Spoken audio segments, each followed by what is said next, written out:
राम राम दोस्तों। जहां तक वर्तमान में अभी हम राजस्थान की बात कर रहे हैं, जहां पर कांग्रेस की सरकार चल रही है, तो अभी वहां पर क्या है, जो गहलोत जी हैं, जो वहां पर मुख्यमंत्री हैं राजस्थान के,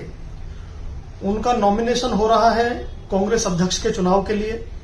तो वहां पर वो पद रिक्त हुआ है, क्योंकि कांग्रेस ने भी ये पॉलिसी रखी है,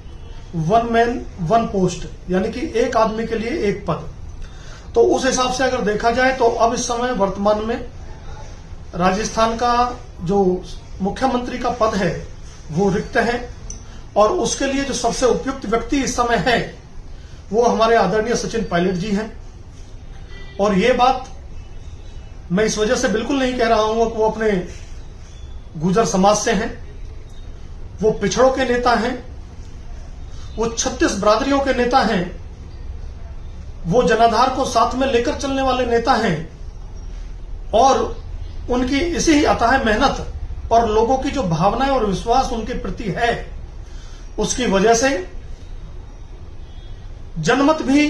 पिछले चुनावों में कांग्रेस सरकार को जनता ने दिया। लेकिन कांग्रेस सरकार की नियति और नीतियों के चलते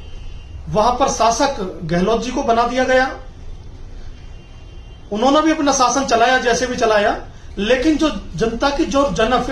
अपेक्षाएं थी, जिसके लिए वो कांग्रेस को सत्ता में लेकर आए थे और बीजेपी को उन्होंने नकारा था, उनके साथ वहां पर छल हो गया, धोखा हो गया। क्योंकि उन्होंने सोचा था अब भाई सचिन पायलट जी जुझारू नेता है, कर्मठ नेता है, लोगों के बीच के नेता हैं, उनकी जनभावनाओं को समझते हैं और आधी रात लोगों के बीच में खड़े रहते हैं, और जो सही बात लोगों के हक और न्याय की होती है वो उसको हमेशा वो लड़ते हैं, पुरजोर तरीके से लड़ते हैं, अपनी बात को बड़ी शालीनता से और बड़े विश्वास और मजबूताई के साथ वो रखते हैं, और अपना जो इनका एक धैर्य है उस आपे को वो कभी भी नहीं खोते हैं। पीछे कई सारे प्रकरण हुए, उठापटक की राजनीति हुई, लेकिन पायलट साहब सारे जन भावनाएं उनके साथ जुड़ी रहीं। लोगों का समर्थन होने के बावजूद उन्होंने पद का सम्मान करते हुए, जो पार्टी है उसका सम्मान करते हुए, लोगों की सेवा में लगातार वो लगे रहे, और वो निश्चित तौर पर तब से लेकर अब तक लोगों के बीच में उनकी समस्याओं को लेकर हमेशा आगे रहते हैं और कोशिश करते हैं कि कैसे भी लोगों का वो भला कर सकें। लेकिन जब अब ये एक मौका आया है, अब राजस्थान सरकार में वो पद इस समय रिक्त हुआ है, तो सारी जनभावनाएं, सारा पिछड़ा वर्ग और 36 बिरादरियां कांग्रेस पार्टी से ये उम्मीद और आशा कर रही हैं कि इस बार सचिन पायलट को मौका अवश्य मिलना चाहिए, और उन्हें राजस्थान का मुख्यमंत्री आपको निश्चित तौर पर बनाना चाहिए, क्योंकि उनके अंदर वो ऊर्जा और क्षमता है जिससे वो प्रदेश ही नहीं देश का नेतृत्व करने की भी क्षमता रखते हैं। तो आज मैं कांग्रेस पार्टी से ये निवेदन करना चाहता हूं कि उन जन भावनाओं का सम्मान रखते हुए, जिन आदर्शों पर, जिन मूल्यों पर वो कांग्रेस को लोग वोट देकर चुनकर लेकर आए थे, और उस समय उनके साथ जो छल हुआ, उसे इस काम के बदले उनके जख्मों पर मरहम लगाया जाए, उनको वो चीजें वापस लौटाई जाए जिनके वो हकदार हैं।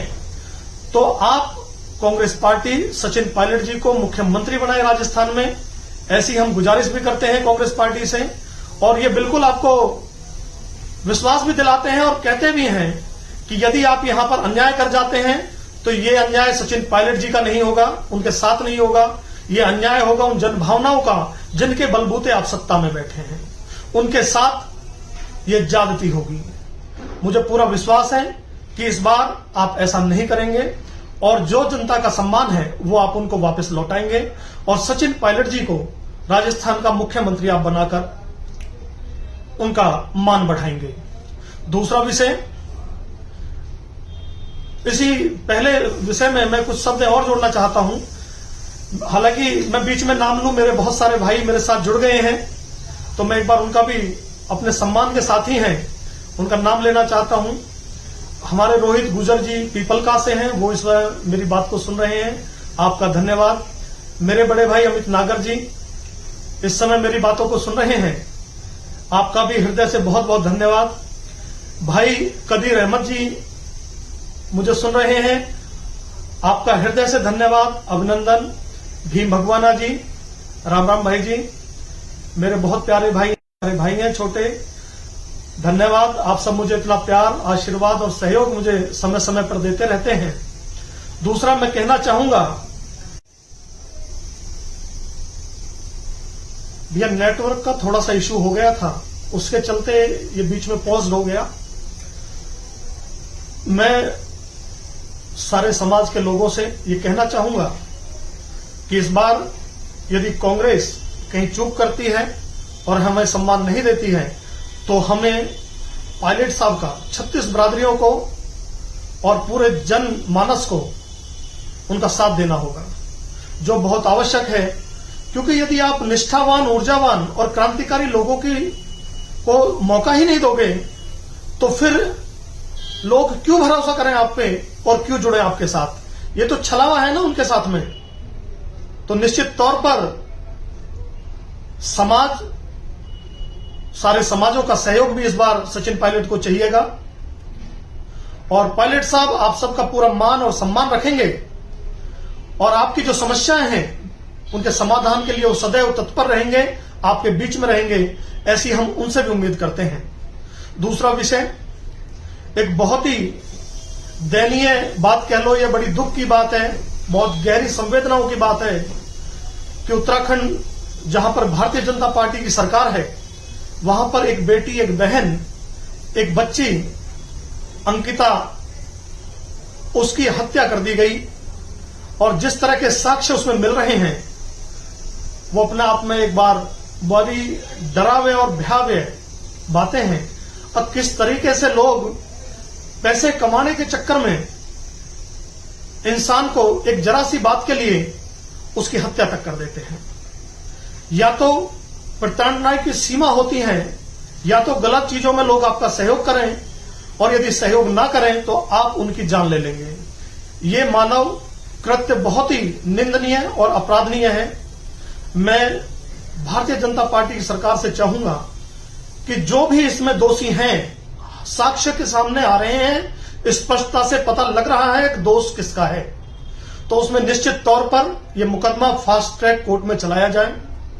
इसके निश्चित तौर पर जल्द सुनवाई हो, और जो भी हत्यारा है जिसने ये जघन्य अपराध करा है उसको निश्चित तौर पर दंड मिले, सजाए मौत मिले, और पूरे समाज में एक संदेश जाए, अकृत्य जो भी करेगा देश के विकास में, लोगों की भावनाओं में और लोगों के विकास में यदि कोई आड़े आएगा, तो आदमी कोई भी हो, नेता कोई भी हो, पद कोई भी हो, उसके लिए सिर्फ एक ही सजा है, और वो सजा है मौत। जिसके जैसे गुनाह है उसको उसी आधार पर सजा। तो ये निश्चित तौर पर बराबरी का, समानता का हक रखते हुए सरकारें उस पर निश्चित तौर पर निष्पक्ष होकर सोचें, विचार करें, और मुकदमे में जितना जल्दी हो सके फास्ट ट्रैक में चलाकर इस पर निर्देशित कर जो अपराधी हैं उनको दंडवत करें। ऐसा में भारतीय जनता पार्टी की जो सरकार वहां पर चल रही है उससे चाहूंगा जो एक मैसेज समाज में जाए कि आगे से कोई ऐसा गलत करने का ना सोचे। तो निश्चित तौर पर मेरे और आमिर खान साहब भाई देख रहे हैं, और भी कई सारे लोग मुझे सुन रहे हैं। आप सबने मेरी बातों को इतना मान दिया, आपने इन बातों को सुना, आप सब साथियों का हृदय से अभिनंदन, वंदन, और आप सबको पुनः दोबारा प्रणाम करते हुए, आप सबका आशीर्वाद चाहते हुए, नमस्कार दोस्तों, प्रणाम साथियों, जय हिंद, जय भारत।